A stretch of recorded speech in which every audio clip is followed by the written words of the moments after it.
Shalom, selamat pagi. Apa kabar?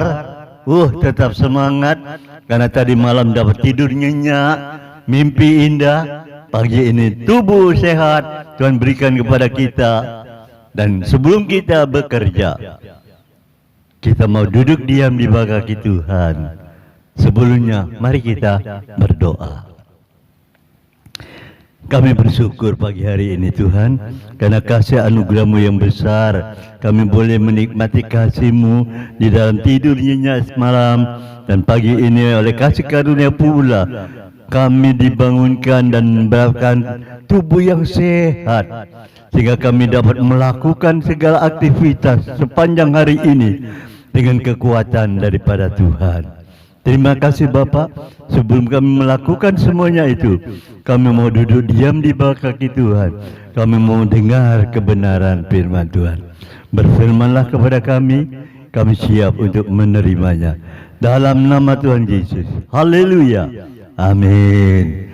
Puji Tuhan. Bapak Ibu yang dikasihi Tuhan, mari pagi hari ini kita belajar kebenaran firman Tuhan. Kita ambil Yohanes 10 ayat 10.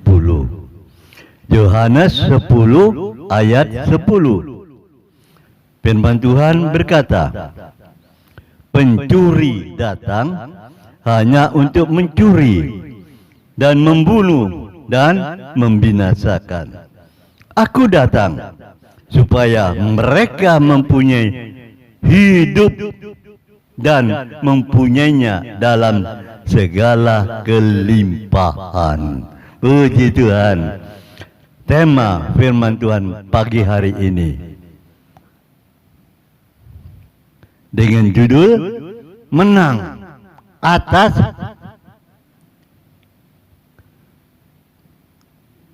segala tekanan hidup. Menang atas tekanan hidup. Tekanan hidup. Mengapa kita harus menghadapi seperti itu? Tekanan hidup yang berbicara mungkin masalah penderitaan, kesusahan, sakit, penyakit. Kok ada tekanan. Susah, tidak bisa bergembira, tidak bisa bersukacita, murung, patah semangat, lemes, kecewa. Kenapa hal itu terjadi? Ya, seringkali kita berkata, aku sudah beribadah, aku sudah berdoa, aku sudah. Tapi kenapa aku sedih, susah, tidak ada sukacita, bahkan penuh dengan tetesan air mata. Tekanan hidup begitu kuat dalam hidupku. Tidak ada damai sejahtera. Kenapa? Jawabannya Yohanes 10 ayat 10 bagian A. Kenapa? Karena pencuri datang hanya untuk mencuri dan membunuh dan membinasakan. Pencuri datang mencuri damai sejahtera kita, mencuri kesukacita kita, mencuri kesehatan kita, mencuri, selain mencuri, membunuh dan membinasakan. Karena pencuri datang mencuri damai sejahtera kita. Pencuri datang mencuri sukacita kita sehingga kita susah, murung, tidak ada gairah hidup. Itu dia, itu sebabnya hidup penuh tantangan, penderitaan, akhirnya membuat jenuh. Dan kalau sudah jenuh, frustasi. Kalau sudah frustasi, depresi.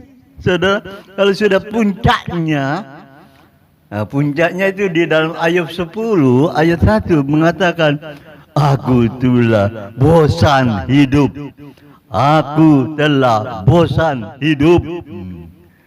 Ya, kalau sudah bosan hidup, aku hendak melampiaskan keluhan-keluhan. Aku hendak berbicara dalam kepahitan jiwaku. Pahit, artinya pahit. Melampiaskan keluhan-keluhanku. Itu kena dicuri. Damai sejahtera kita dicuri. Sukacita kita dicuri. Kesehatan kita dicuri. Nah, itu dia saudaraku. Bahkan Ayub 17 ayat 1 katakan, semangatku.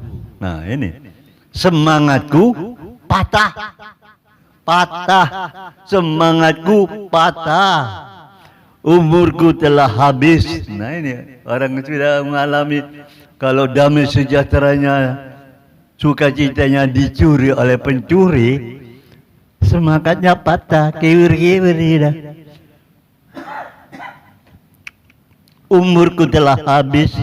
Nah, kalau sudah seperti apa yang terjadi? Bagiku tersedia apa? Warisan? Oh, bukan. Harta? Oh, bukan. Kuburan.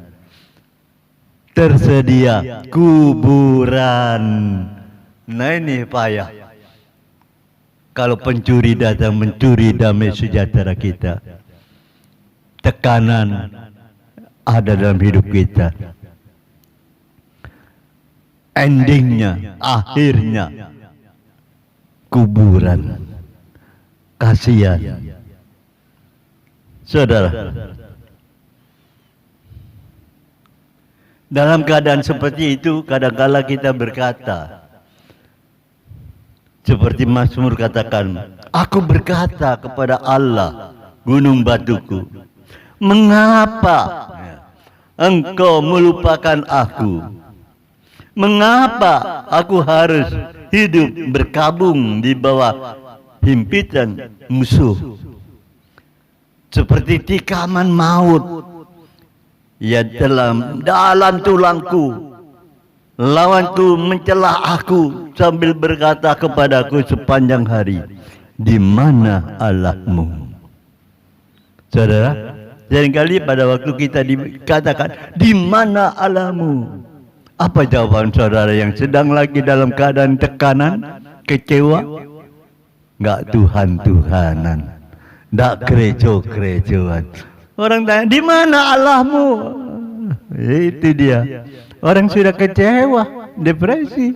Jawabannya karena damai sejahteranya tercuri, dicuri oleh pencuri. Jawabannya enak, enteng. Enggak Tuhan-Tuhanan, enggak gereja-gerejaan, enggak semuanya enggak. Padahal orang sering bertanya, di mana Allahmu? Engkau yang dulu yang bersemangat, yang setia, di mana Allahmu? Karena sukacita, damai sejahtera kita sudah tercuri, dicuri oleh pencuri. Saudaraku, sekarang kita bertanya, bagaimana caranya supaya aku keluar dari masalah seperti itu, supaya aku jangan masuk kuburan yang sudah disediakan itu, supaya aku bisa bangkit kembali. Saudara, mari kita belajar. Pemazmur mengajar kepada kita di saat-saat kita seperti itu, ya, ayo kita melakukan. Mazmur 42 ayat 12 dikatakan, Mazmur 42 ayat 12 mengatakan, mengapa engkau tertekan, hai jiwaku, dan mengapa gelisah di dalam diriku? Mengapa engkau tertekan, hei jiwaku, kenapa?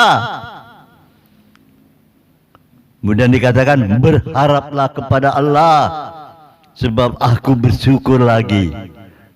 Diulangi, aku bersyukur lagi kepadanya. penolongku dan Allahku.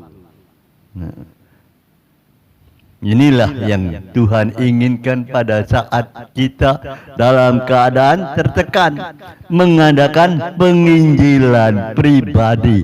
Jiwa kita ini diinjili. Hai jiwaku, mengapa engkau tertekan, gelisah dalam dirimu? Berharaplah, hai jiwaku, berharaplah kepada Allah. Itu syaratnya. Bangkitkan semangat jiwa kita ini, bangkitkan. Hai jiwaku, bangkit, ayo bangkit. Berharap kepada Allah. Itu. Menginjili diri sendiri, saudara. Karena kita harus belajar menginjili diri sendiri untuk membawa diri kita ini mengenal Yesus secara pribadi. Melalui penginjilan kita sendiri, kita bacakan firman Tuhan, membawa jiwa kita itu mengenal Yesus secara pribadi. Jiwa kita ini memberitakan Injil kerajaan Allah.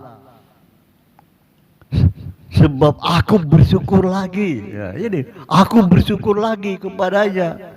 Beritakan kerajaan Allah kepada jiwa kita.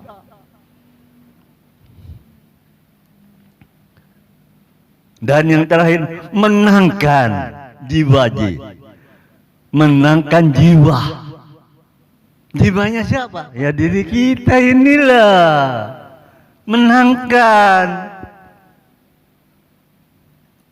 Beritakan Injil, injili, menangkan jiwa kita ini yang sedang tertekan, yang sedang sukacitanya dicuri oleh pencuri. Menangkan, injili terus, mengadakan PI di dalam hidup kita sendiri untuk jiwa kita, menangkan jiwa kita untuk kemuliaan Tuhan. Selain itu, kita akan lakukan apa? Mazmur 42 ayat 5 dikatakan, inilah yang hendak ku ingat. Inilah yang hendak ku ingat sementara aku gundah gulana. Dalam keadaan yang seperti itu, pada waktu kita sedang menginjili jiwa kita untuk memenangkan jiwa kita supaya keluar dari tekanan hidup, selain menginjili diri sendiri, lakukan yang selanjutnya, yaitu bagaimana aku berjalan maju dalam kepadatan manusia, mendahului mereka. Oh, manusia yang padat-padat itu kita mendahului mereka, melangkah ke rumah Allah. Itu dia. Bukan melangkah ke tempat mall, bukan, tapi melangkah mendahului orang-orang yang berjalan lebih dahulu, mendahului. Mungkin kalau perlu kita lari, mendahului mereka itu, lari lebih cepat lagi ke rumah Allah. Saudara, ini penting. Ke rumah Allah. Kemudian selain itu apa yang harus dilakukan? Dengan suara sorak-sorai, nyanyian syukur. Itu yang harus kita lakukan. Berlari mendahului orang banyak ke rumah Allah dan bersorak-sorai, pujian syukur, nyanyian syukur diberikan kepada Tuhan. Oh, itu dia. Mari kita melakukan, saudara. Maka kita akan menang atas jiwa kita, atas tekanan hidup kita, dan kita akan keluar dengan penuh sukacita. Kenapa? Ini berikutnya. Di dalam 10, Yohanes 10 ayat 10 bagian B. Aku datang, Yesus datang, supaya mereka mempunyai hidup dan mempunyainya dalam segala kelimpahan. Puji Tuhan, Yesus datang memberikan hidup, memberikan segala kelimpahan. Haleluya. Percayalah, inilah yang dapat mengatasi jiwa kita yang tertekan, yang kena dicuri damai sejahteranya. Untuk mendapatkan kembali sukacita lah, lakukan seperti firman Tuhan sudah kita dengar pagi hari ini. Ya, dalam keadaan yang gundah gulana, mendahului orang-orang datang ke rumah Allah. Ya. Dan bersorak-sorai, menyanyikan syukur. Itu dia, Tuhan senang. Ya, Tuhan memberikan kemenangan kepada kita. Atasi segala tekanan hidup kita, karena Yesus datang untuk memberi hidup dan dalam kelimpahan. Amin firman Tuhan. Mari kita berdoa. Sungguh kami bersyukur pagi hari ini Tuhan. Kami percaya pertolongan Tuhan itu tepat pada waktunya. Di saat kami lemah, di saat kami sudah tidak berdaya, Yesus datang untuk memberikan hidup dan dalam segala kelimpahan. Terima kasih Tuhan atas firman pagi hari ini. Bila kami boleh bersemangat panjang hari ini, kami mendapatkan kemenangan daripada Tuhan, dan kami dapat melakukan segala pekerjaan-pekerjaan, bisnis dan lain-lain bersama dengan kekuatan daripada Tuhan. Kami akan melihat Tuhan berikan hidup dalam kelimpahan itu menjadi kenyataan dalam hidup kami. Terima kasih ya Bapak. Engkau memberkati keluarga para pendoa yang sudah mendengar kebenaran Mana Rema pagi hari ini. Tuhan memberkati juga pekerjaannya. Tuhan memberkati anak-anaknya yang masih sekolah. Tuhan memberkati juga apa yang diperbuat. Tuhan buat berhasil. Biarlah berkat daripada Allah Bapa, cinta kasih Tuhan Yesus Kristus di dalam persekutuan Roh Kudusnya menyertai kita pagi ini sampai selama-lamanya. Dalam nama Tuhan Yesus. Haleluya. Amin. Selamat bekerja. Tuhan Yesus memberkati.